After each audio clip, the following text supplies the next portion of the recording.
Hey guys, Brandon from Dark Glass Productions here, and I kind of wanted to start a new video tutorial series. I know Fluff from the YouTube channel Wristbeards and Gear has done this in the past, but I've always kind of just been sitting on mixes of my own that I've wanted to just kind of nerd out and show you guys how I went about mixing them, whether they'd be YouTube covers that I've done in the past or anything regarding my band Shadow of Corvus. I just like sharing a lot of this kind of knowledge with you guys, so without any further ado, this is the first video in the Dark Glass Productions How I Mixed video tutorial series. That'll be a fucking huge, long video title. So today we're going to be going over how I mixed and recorded the ghost cover that I did last year, Dance Macabre, from their latest album, Prequelle. I wanna be with you all night. If you haven't checked that out yet, if you're watching this on Facebook, link is down in the comments. Check that out. It's on my channel. And if you're on YouTube, I'll put a card up here somewhere. I don't know where this actually is, but I'll put a card, or you've been on YouTube before, links in the description. So, with that being said, let's dive right into this. If you want to listen to the full thing, it's on my YouTube channel. Again, check it out there. But I wanted to go over all the individual parts. And this was a song that kind of made me realize that even songs that aren't as thick texturally, they could still sound huge depending on how you would treat them. So usually the first place that I always start whenever I'm working on a mix, because I'm primarily a guitar player, are the guitar tracks. So all of these guitars, the rhythm left was tracked with my Epiphone Thunderhorse Explorer, and the right was tracked with my Ibanez RG3EX FM1 loaded with bare knuckle juggernaut pickups, the Misha Mansour signature set. The bass was recorded with my Squier PJ. I honestly don't know what pickups are in them, but drums are using not Superior Drummer, but Easy Drummer 2. All the synths are Logic stock stuff, and then there's a lot of vocals to go over. So usually where I'll start in a mix is with the guitars. Plugged right into my interface with this Pod Farm preset that I've been sitting on for a while, and I double tracked them. And I have some automation panning going on right at the beginning of the song, just because of whenever on the studio recording, you'll have you'll hear that all of the rhythm tracks aren't like completely 100% pan like you would hear in like any kind of standard double tracking situation. They're kind of more towards the center. So you'll notice here, I'll zoom in on this. You'll notice here I have some automation panning going on my guitar subs. Excuse me. I have some automation going on my guitar subs that just go straight onto full left pan whenever the main riff kicks in at bar 10 here, and you can actually hear that. So it starts with the right,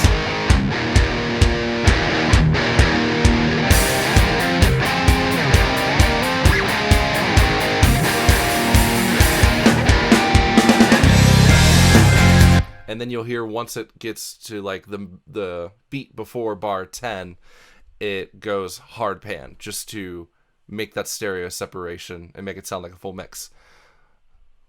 Now normally the nice thing about Pod Farm is that I have all of the effects that I need for my guitar tone lodged into here.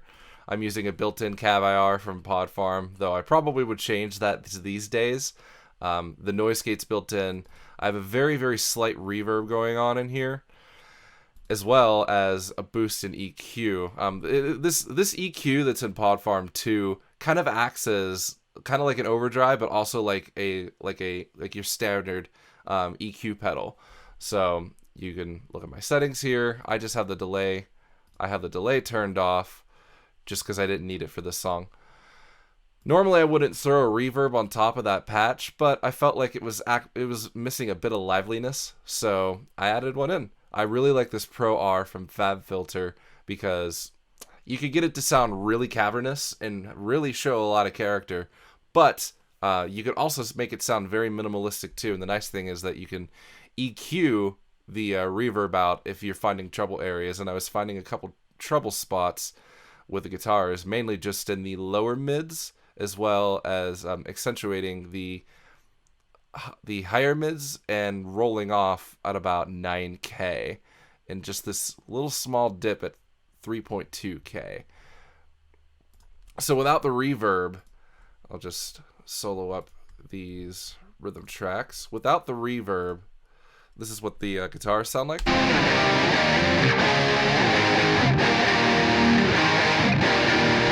And then this is with.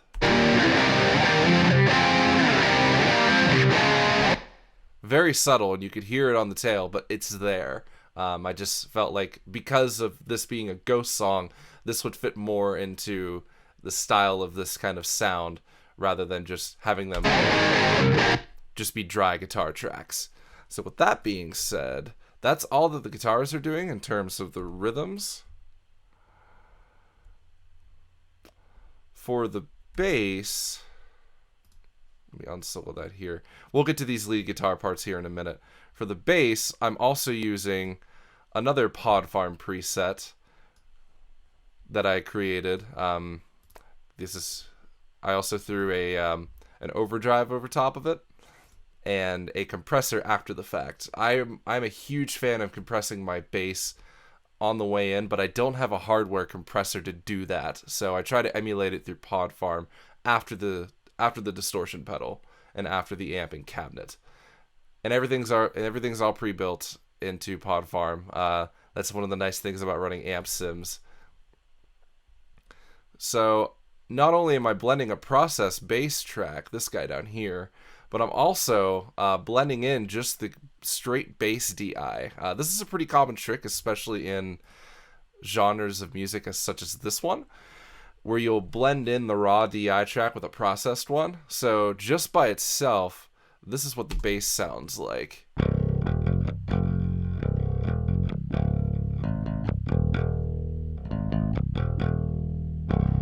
And that's primarily untouched. It's the processed one that actually has the body and definition.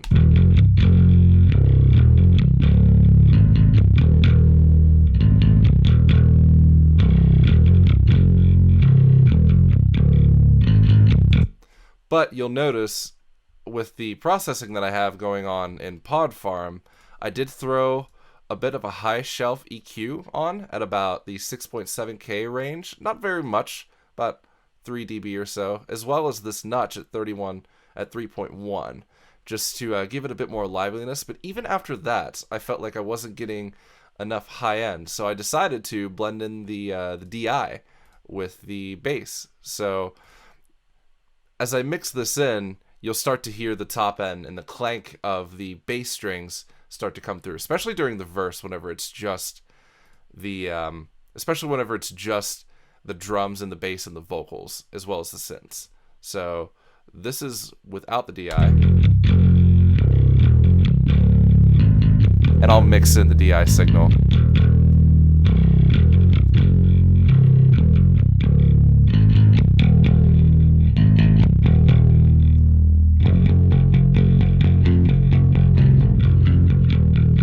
Notice how the bass loses that top end chime that I'm looking for, and I was really looking for that to cut through the mix, especially during the verses. So, again.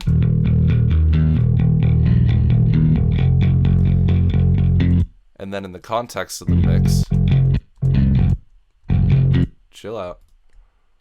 Think alright, you'll soon be hearing the time, close to midnight. If I could turn back the time, I'd make alright. Notice how the bass just tends to get a bit buried in the mix whenever I mute the DI. How could it end like I'm close to midnight? If I could turn back the time, I'd make all. And then the only thing that I'm doing to the bass DI is just I threw a multi-band compressor on here just to tame the low end, because I was already getting a lot of low end character out of the process bass track through Pod Farm, so I didn't want that to be muddying up the mix in any way. But the bands themselves, they're compressing just very, very slightly. Alright, how could it end like this? So the next part, that's the bass. It's pretty much consistent throughout the entire song. Drums, like I mentioned earlier, are Easy Drummer 2, the Made of Metal Easy X pack. I really like this. I really like this drum library just because it's the one that Colin Richardson made, and I just like the tonal character of it all. The nice thing is that you have, separate from your individual kit elements here in Logic, you also have a mixer built into Easy Drummer. So if I want more kick, more snare, etc., I could do that within the plugin as well. And I was kind of just digging the drum sounds that I was getting out of it. So this is the program track here. I went and programmed this in all by myself. I can get more into how to program drums later if you guys are interested. If you are, then hit like, subscribe, you know, that usual bullshit. The only thing that I was really liking the drum sounds that I was getting. So the only thing that I did was I just threw this Prequelle from FabFilter, which is a pretty transparent limiter, just on the drum sub bus, which is this guy right here, just to bring it up in volume and just to compress it. I was liking the drum sounds that I was getting, and it was actually fitting pretty well in the mix, so I just stuck with it.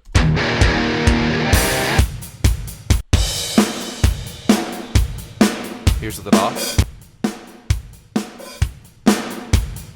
So you could tell it's making a really huge difference. And then I threw the same instance of Prequelle on the kick and the snare, just for or just on the kick, my bad, excuse me, just to get a bit more definition out from the kick, just for it to fit through in the mix.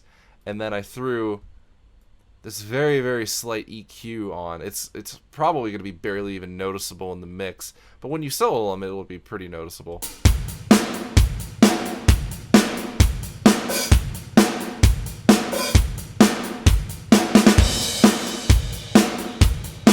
Again, very subtle, but I'm a huge fan of producers that add a lot of subtle steps into building their overall picture that they're trying to build in a mix. So besides that, that's the drums in its entirety. Really easy. That's luckily the beauty of Easy Drummer and a lot of the Toontrack stuff. I wouldn't be able to do a lot of what I do without Toontrack, so huge shout out to Toontrack. Thanks for being awesome, guys. For the synths, I just threw a limiter on, and you'll see that this is all stock Logic instruments. I didn't use any third-party instruments whatsoever. You'll see an organ right here. I think I still have the drums soloed. Yep. I have a organ, and then a square synth, which we'll get into later, as well as just Logic stock Steinway piano. And I was just kind of digging the sounds that I was getting out of it.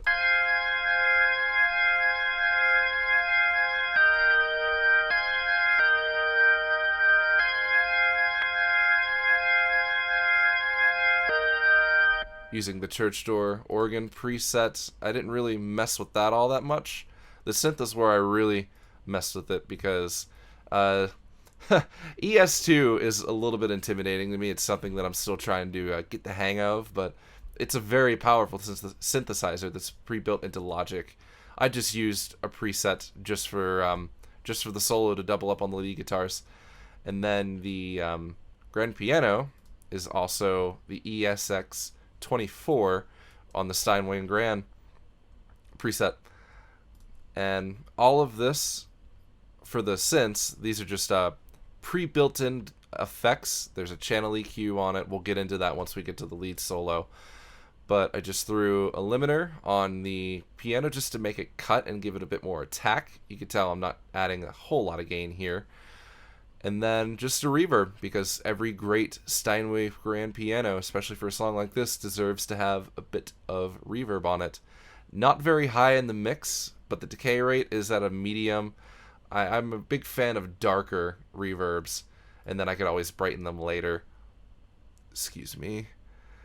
And then let's go to the guitar solo. Let's go to the guitar solo.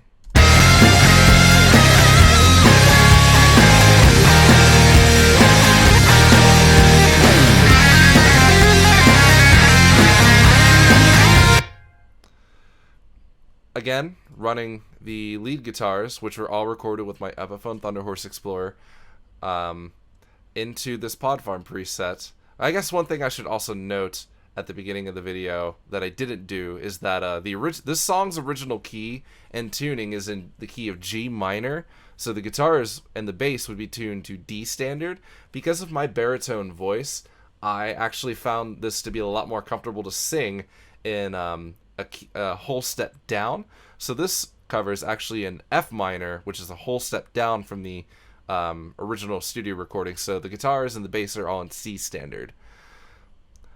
So the leads are being processed through this Pod Farm preset, which is almost identical to the rhythm ones, just because I was liking the sound that I was getting.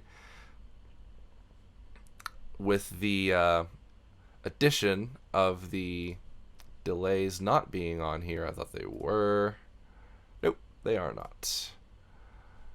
Go up to those tracks.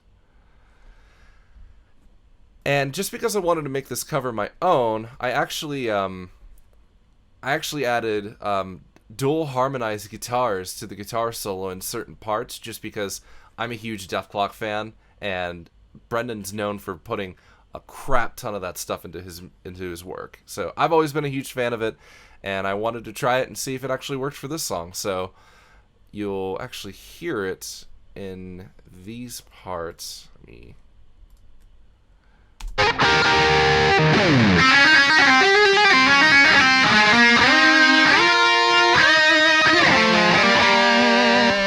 So the original melody's on the left side, and then I harmonized with a lower part on the right.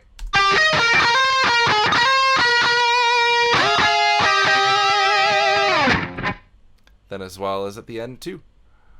And to me, that just gives it a much bigger sound, whereas compared to the original studio recording, you just had one guitar solo in the center.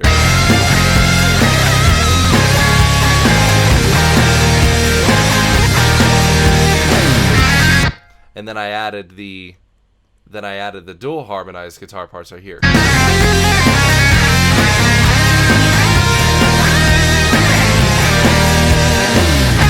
Gives it a much bigger sound, in my opinion. And this is actually where the square synth actually doubles up with the lead guitar line.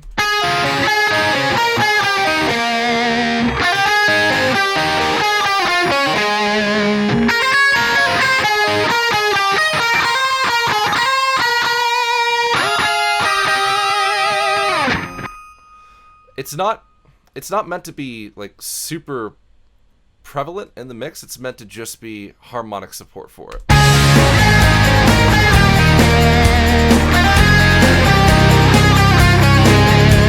But it adds a nice character to it, and I really enjoyed it. So now let's dig into these vocals. Tobias is known for layering a shit ton of his vocals and adding different harmonies and different panning options. So I thought it was only necessary just to try to imitate that, but kind of put my own twist on it because this is in a different key, and I'm obviously a much lower range singer than Tobias is. I can't change that. So here are my lead. Here's the lead parts. You'll soon be hearing the time, close to midnight. And you could tell there's quite a bit of processing going on. And I just doubled that whenever I tracked it with a harmony right here for the break. I started off with a compressor. I'm really a big fan of FabFilter's Pro C2. I'm sure you're getting a common thread here. I love a lot of the FabFilter stuff. Here are all my settings. Check them out. Then I'm a really big fan of, especially for vocalists, layering different compressors on top of each other, because I don't have the luxury of an analog compressor that I can compress my vocals on the way in. I have to try to emulate it through plugins, and I'm a really big fan of this Wave CLA2A, which is a recreation of the Teletronics LA2A, and I use this on a lot of my vocals, so, and a lot of other people's vocals too. So if we just listen to that, those two compressors working. You'll soon be hearing the time, close to midnight. And then bypass. If I could turn back the time, I'd make alright. So that's raw. And then with the compressors. You'll soon be hearing the chime, close to midnight. Not adding a lot of gain on the CLA2A. I'm mainly doing that, blending a lot of the wet gain compensation a lot with the dry signal. Very fast release, medium attack, because I found that just works for my voice, with about a 3.2 to 1 ratio. Next, I added the FabFilter Pro R, just because this is always usually my go-to reverb. I kept the EQ settings stock, blended it to taste, and kind of kept it at like a medium hall setting. I'm close to midnight.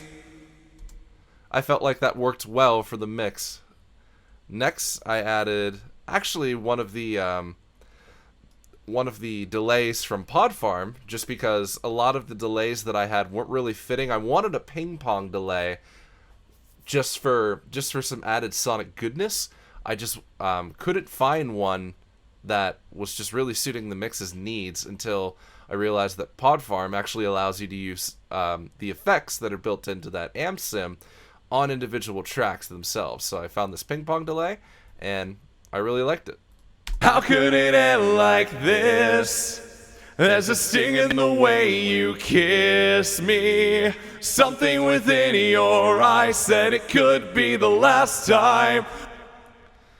You can tell it really spreads out the vocal and adds a lot of depth to it. Then next, I threw on Logic stock EQ just for some carving. Dumped everything below 57 to 60 hertz.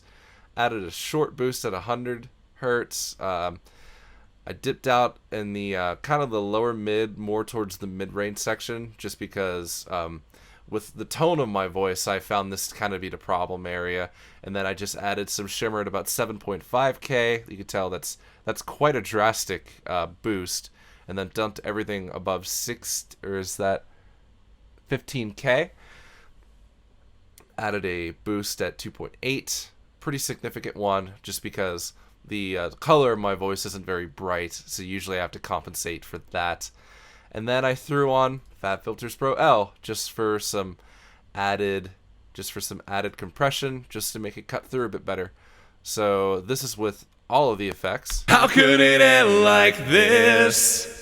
There's a sting in the way you kiss me. Something within your eyes said it could be the last time, for it's over.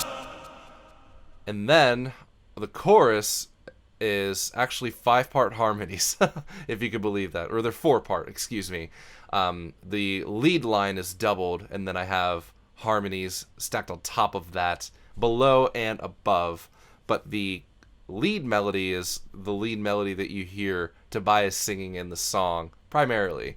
So that's, and I have them panned all different ways, so here's what this sounds like with the effects. I just wanna be with you in the moonlight.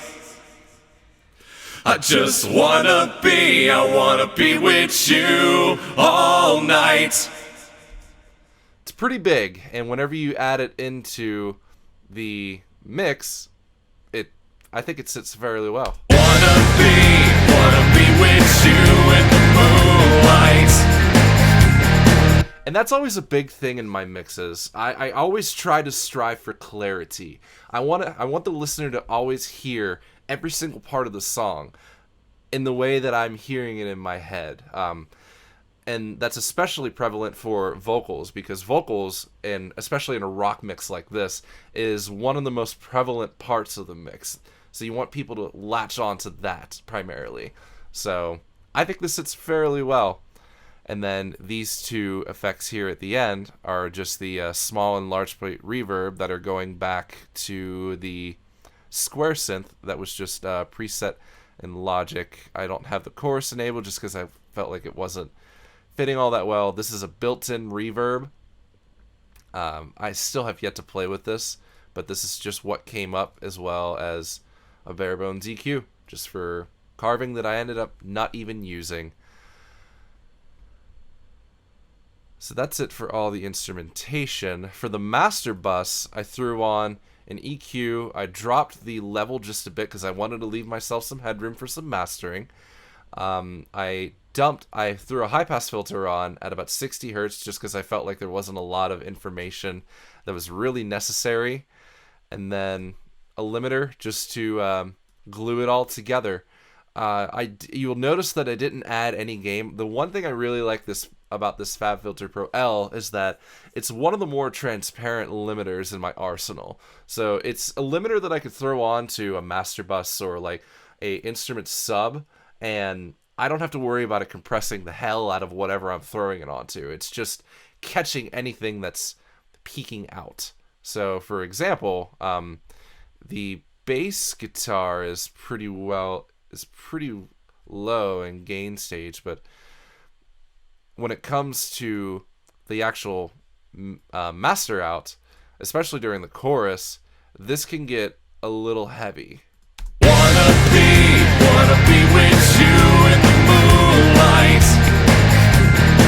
I just wanna be, And you'll notice that it's just catching all of the peaks and it's just turning them down. I'm not adding any additional gain to it. That would just destroy it. So I wanted to leave myself some headroom for mastering, but the one thing I like about the FabFilter stuff is that it's transparent and it doesn't color it whatsoever. And then just a multimeter just to make sure that I wasn't blowing out the volume of my mix at all.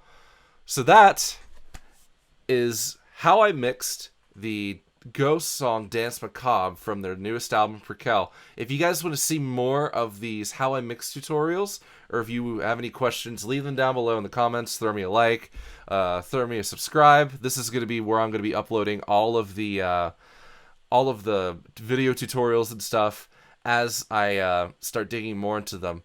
So I hope you guys enjoyed. Links are in description on YouTube. This is the internet. You know how all this shit works. So thanks for watching, and I'll see you guys in the next one.